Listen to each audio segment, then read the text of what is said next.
Is this Glow Recipe Toner worth your hard-earned money? I'm going to answer the big question that you want to know before buying the product to help you make an informed decision. I'm Dr. Sina, a consultant board-certified dermatologist in the UK, and let's dig into it.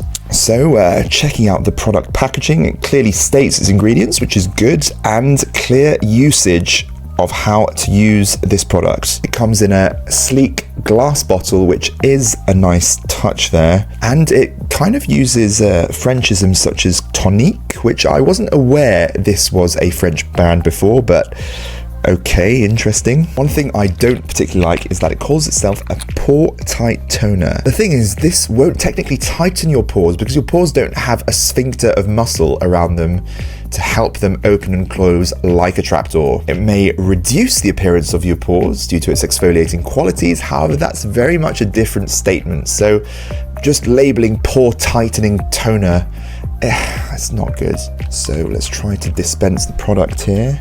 And what I found is that it's slightly difficult to get it out of the tight bore hole at the top, but it's not so bad. The smell, as you can imagine, is quite fruity, quite fresh.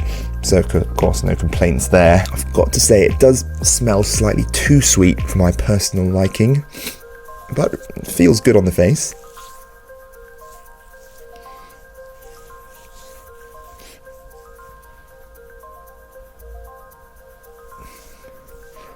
And it does kind of give an immediate hydrating effect to it. No doubt that's the hyaluronic acid. And this product is listed for £31 or $40 for 150ml amount of product. So it's definitely at that upper mid-range of the price point, definitely not cheap by any stretch of imagination. So what are the key ingredients to look out for? So the main two ingredients are prickly pear and watermelon extract. Obviously they're not exfoliating ingredients, but included due to their soothing properties and anti-inflammatory, antioxidant properties. And now it's got hyaluronic acid, and I'm not a big fan of hyaluronic acid. I explain it all in this video here, unless it's ultra low molecular weight HA. But the thing is, most brands don't state that in their packaging or on their website. It's got Melaleuca alternifolia, tea tree extract, and I've had a couple of patients actually come to me with contact allergy to tea tree extract. I'm not a big fan of that one. Its main exfoliating ingredient is the polyhydroxy acid gluconolactone, and it's got willow bark extract as well, which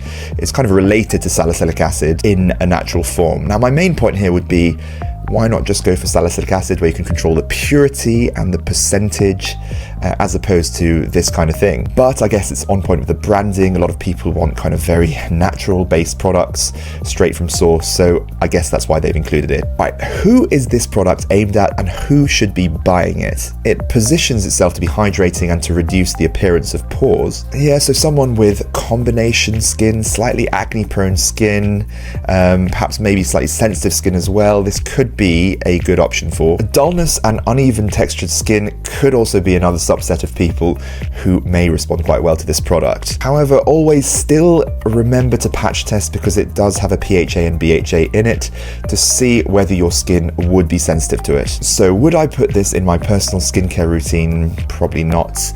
I would prefer to go with an exfoliating cleanser instead. Cetaphil, Inky List, both good brands.